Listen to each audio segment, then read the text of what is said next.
For the last several weeks, I've been wanting to do more reading, research, and writing. And so I figured one of the best ways I could do that was by buying a tablet.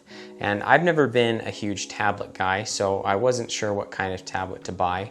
So I polled all of my friends on Facebook to see what they use their tablets for.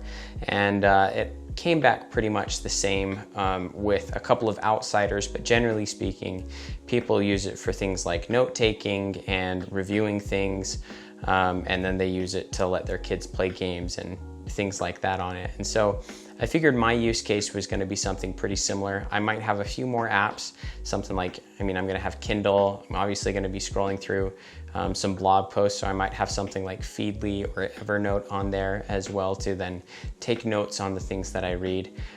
So I knew I was going to be doing some of that, but then I also wanted something that was going to, be good for the kids as well.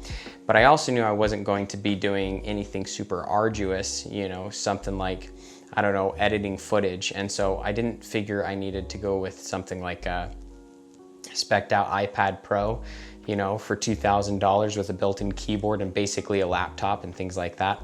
I wanted this to be something that is pretty simple and something that I didn't want to break the bank on and go overboard on. And so I landed on the Samsung Tab A7, which is their budget tablet right now. They'll probably refresh it at the end of the year, I think, with the Tab A8, which is, again, it's the step down. This is the step down from the S7 or the S7 Plus. And so when they refresh it, it'll probably be the Tab A8, which will be a step down from the Tab S8 and S8 Plus. And so, I thought I'd get this and try it out. And so far it has been, suiting my needs just fine. I've really only done, things like Kindle, surfing the internet, taking notes on it, and it does all of that pretty well. The experience is pretty smooth. I also bought a Walmart tablet, which I did a review on a little bit earlier, so maybe I'll link that here and you can take a look at it there. But this is such a smoother experience, and it's only $100 more, even less if you get it at like Costco or on sale or something like that. But one of the problems that with the Walmart tablet this one doesn't have is the slow wake time. So you'll notice when I hit this one, which I'm going to tap it now, it wakes up significantly faster than the Walmart. Now it's not the fastest wake up time, I tap, so it's not the fastest, but it is a pretty smooth experience. And I like Samsung's interface too. So if I'm gonna enter this, if I can get inside, there we go. Swiping around is a pretty smooth experience. Nothing to complain about there. And the screen looks really great. The colors are vibrant. I think it's a 1080p display, so it's not like super high definition, but I don't need it to be if I'm just reading books and, looking at articles and consuming content. Apps open up pretty quickly. It's, handles all of the apps pretty well.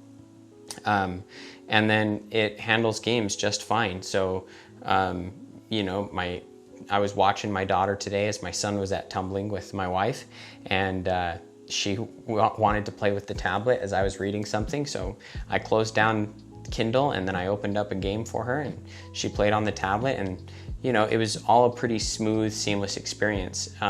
Obviously this isn't like a gaming tablet, don't expect to do anything too arduous. The cameras are okay. I'm gonna insert a clip right here about what the cameras look like. All right, so this is the front-facing camera. This would be your selfie camera, the one that you'd use for video chatting.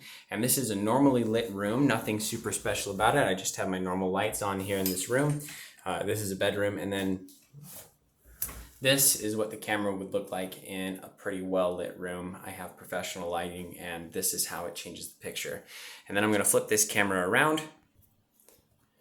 And this is what the rear view camera looks like, or the rear camera looks like. I don't know if it's significantly better or worse, but this is the really well lit situation. And then this is the normally lit situation. So let me know what you think in the comments below, what you think of these cameras, and whether or not you think they're good and belong on a tablet like this. And that also gives you an idea as to what the sound is for the cameras as well, both the front-facing camera and the rear-facing camera as well. So overall, the experience is pretty great. There's not tons to say on it. One of the cool things about tablets like these is that you know, they're just your basic everyday tablet. They're not meant to be powerhouses. They're not meant to suck. And so pretty much everything just works with this tablet. It's not the best tablet. It's not the worst tablet. It's just a good tablet to have if you need something for consuming content, for taking notes, for playing some light games on it. You just need an all-purpose, you know, piece of media.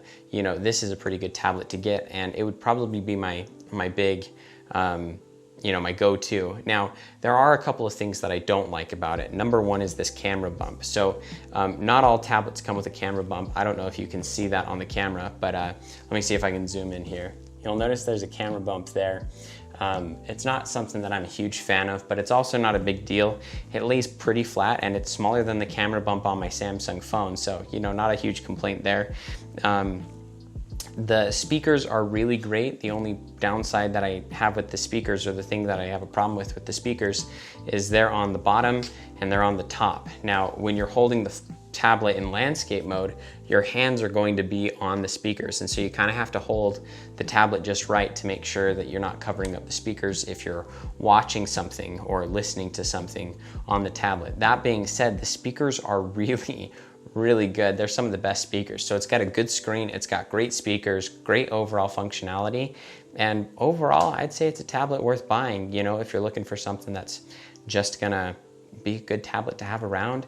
And because it's less than $200, if you get it on sale or buy it at Costco, it's hard to feel bad if this thing like breaks, you know what I mean? Obviously, you don't want to be flushing $200 down the toilet every chance you get, you know what I mean? But like, this is something that it's like if your kids pick it up and they're a little rough with it, it's like, it's probably gonna last, number one. But number two, I mean, it's not that expensive of a tablet. I mean, considering that the entry-level tablets for Apple are like $300, maybe even more, maybe even $400. It's like, this is a pretty good value.